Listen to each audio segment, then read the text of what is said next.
netizen yang dirahmati Allah Subhanahu wa taala, pada tayangan sebelumnya saya telah membahas, kita telah sampai ya ngajolnya, ngaji online. Ngaji apa? Ngaji nganter, ngaji terjemah Al-Quran, apalagi tatapan tahsin tadabbur bersama Panue ya. Tahsin membaca, tadabbur memahami lebih jauh dari ayat-ayat yang kita baca. Nah, kemarin itu telah sampai di ayat 156 ya. 156 itu orang-orang yang apabila ditimpa musibah mereka berkata inna lillahi wa inna ilaihi raji'un. Kemudian kita lanjutkan di ayat 157. Bismillahirrahmanirrahim. Ulaika alaihim salawatum mir rabbihim wa rahmah wa ulaika humul muhtadun. Artinya, mereka itulah yang memperoleh ampunan dan rahmat dari Allah, dan mereka itulah orang-orang yang mendapat petunjuk ya. Mereka yang diuji oleh Allah dengan sedikit ketakutan, dengan kekurangan harta, kebobohan, dan kemudian diuji dengan berbagai persoalan ya yang menimpa, baik persoalan besar maupun kecil. Kemudian Allah memberikan solusi dengan bersabar. Siapa orang yang bersabar? Yaitu orang yang ketika ditimpa musibah innalillahi wa inna ilaihi raji'un. Nah, kemudian di ayat 158-nya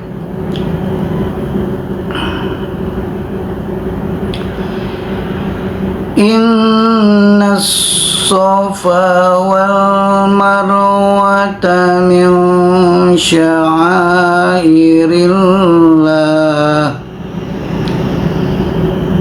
faman hajjal baita wa awi tamara fala junaha alaihi ayyattawafa bima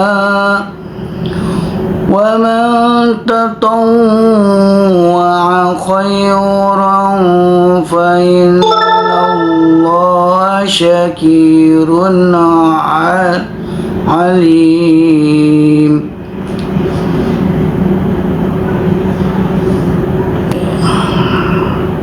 Artinya, sesungguhnya Safa dan Marwah merupakan sebagian syiar agama Allah. Ada not kecilnya 53. Safa dan Marwah itu adalah tempat-tempat beribadah kepada Allah.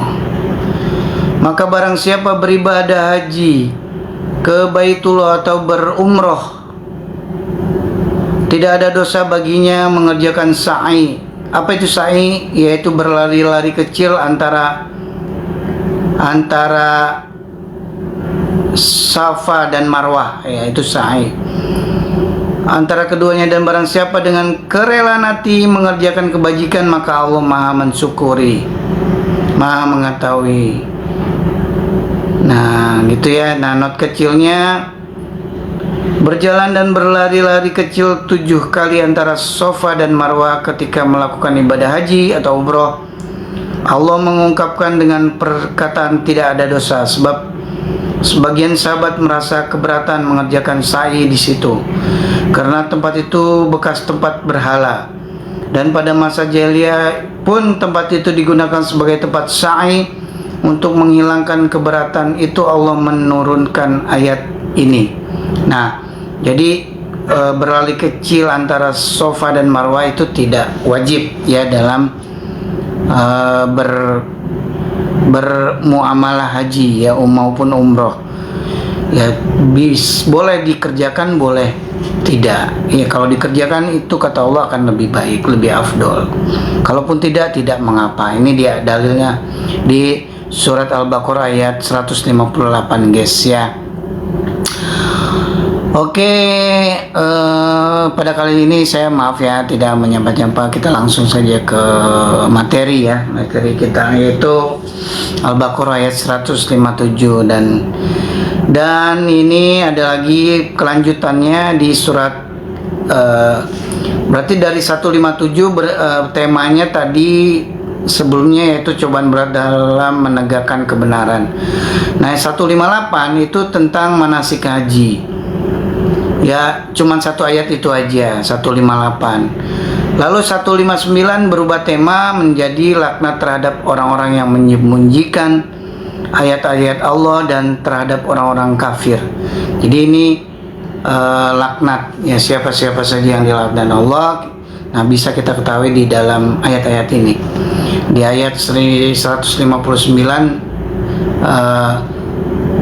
dan seterusnya ya. Nah, apa itu di surat 159? Bismillahirrahmanirrahim. Innal ladzina yaktumuna ma anzalna minal bayyinati wal huda min ba'di ma bayyanahu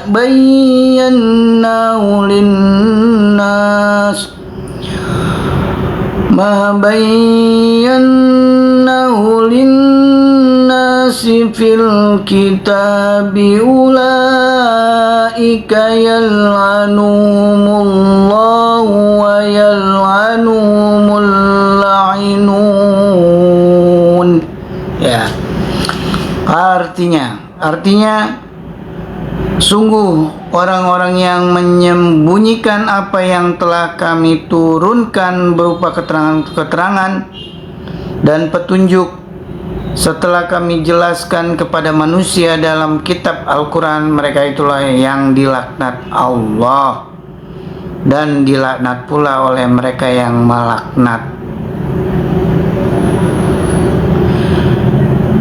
Nah, itu ya, orang-orang yang dilaknat Allah adalah orang yang menyembunyikan apa yang telah Allah turunkan, yaitu keterangan-keterangan dan petunjuk setelah dijelaskan. Nah, itu mereka-mereka yang dilaknat Allah, yang menyembunyikan ya, itu dilaknat. Nah, 160-nya, kecuali mereka yang telah bertobat, mengadakan perbaikan dan menjelaskannya, mereka itulah yang aku terima tobatnya, dan akulah yang maha penerima tobat lagi maha penyayang ya. Nah, ini salah satu kisah ya, dulu zaman Nabi zaman sahabat ya. Sahabat itu ditanya oleh atau disampaikan oleh salah satu jamaah di masjid saat itu, wahai sahabat, nggak usahlah menyampaikan politik di masjid ya kan. Masjid itu suci, sedangkan politik itu kotor ya. Ya, kalau tidak dibersihkan politik akan kotor terus ya guys ya. Maka politik perlu dibersihkan supaya menjadi bersih ya. Nah, kemudian sahabat bertanya lagi kepada jamaah ini, wahai, selama Anda memisahkan ya antara agama dan politik, selama itu pula Anda menjadi seorang sekuler ya. Nah, menjadi seorang sekuler. Itu apa itu sekuler? Sekuler itu kalau dalam bahasa Arabnya almani ya. Almani itu memisahkan antara agama dan hal-hal lainnya ya. Jadi dalam akidah, dalam hukum akidah sunnah wal jamaah, orang-orang yang seperti ini, yang memisahkan agama dengan apa? Agama hanya tentang sholat, zakat, sedekah, ngaji, ceramah, majelis taklim, terus tentang umroh, haji, dan memelihara hati, memelihara akhlak. Jadi urusan agama hanya itu saja, sedangkan urusan-urusan lain, ya, agama itu tidak menyangkut tentang muamalat politik misalnya, ya. Agama itu tidak membahas tentang ekonomi, sosial, terus budaya, pertahanan keamanan, pendidikan, kesehatan. Tidak hanya itu, maka orang ini ya disebut, ya, salah satu hadis menyebutkan afa tu'minuna bi ba'dil kitab wa takfuruna bi ba'd, ya. Mereka yang mengambil sebagian dari isi kitab dan kemudian mencampakkan bagian setengah kitab yang lainnya, kata Allah, fama jaza'u ma yaf'alu minkum zalika minkum illa hizyum fil hayati dunya, ya. Barang siapa yang mereka mengambil sebagian dari isi kitab, ya, dan kemudian mencampakkan isi kitab lainnya, maka dia akan menerima kehinaan selama hidupnya. Tuh, gimana enggak? Orang-orang yang seperti itu biasanya, ya, tidak peduli dengan pemerintahan, ya, sehingga keberadaan hidupnya hanya bukan menjadi pengatur, tetapi yang senantiasa diatur, ya, tidak meningkatkan derajat dirinya, ya. Sedangkan kemudian wafil yaumil kiamah, kata Allah, kata hadis ini, wafil yaumil kiamah yuradduna illa asadil azab, ya. Mereka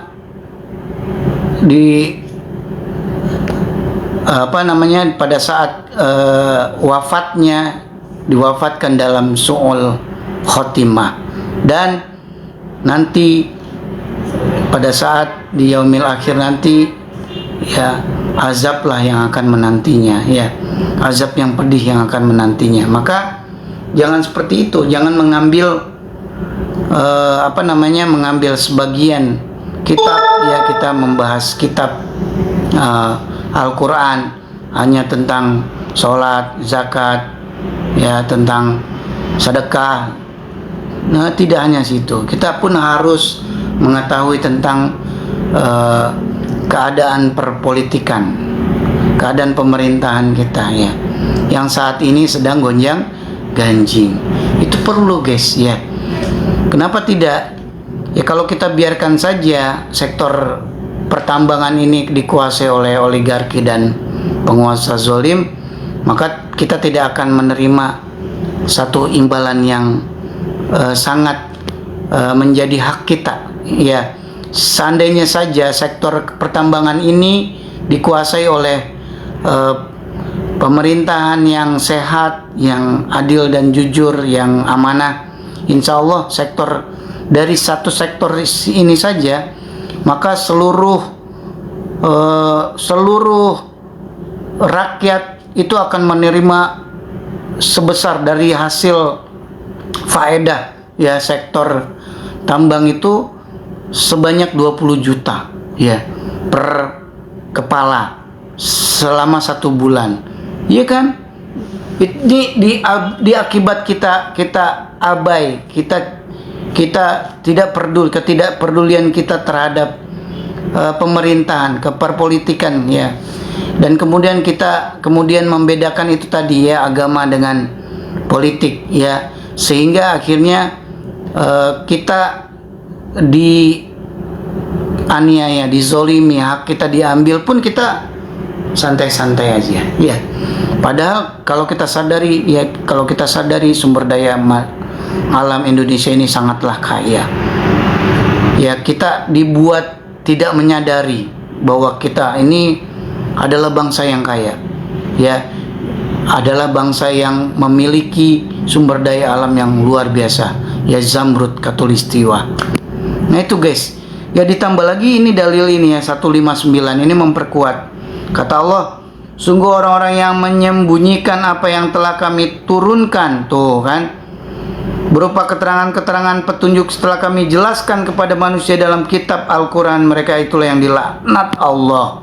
Nah, mereka dilaknat Allah dan dilaknat oleh mereka yang melaknat. Tuh, ini Qurannya. Kalau nggak percaya buka aja, ya, di surat Al-Baqarah ayat 159. Kecuali mereka yang bertaubat, mengadakan perbaikan dan menjelaskannya, mereka itulah yang aku terima taubatnya. Allah sendiri menyatakan di dalam 159 ayat 160, illal ladzina tabu wa aslahu wa bayanu faulaika atubu alaihim wa ana tawwabur rahim. Dan aku sendiri, kata Allah, aku sendiri yang menerima tobatnya. Ya, gitu guys ya. Nah ini sampai 160 aja lah ya. 150 kita lanjutkan besok. Sudah berapa menit kita? Sudah 18 menit ya. Oke lah, cukup lah ya, 2 part ya. Kita bikin part 1 and part 2. Oke, baik sahabat yang dirahmati Allah Subhanahu wa taala, demikian saja, billahi taufiq wal hidayah. Assalamualaikum warahmatullahi wabarakatuh.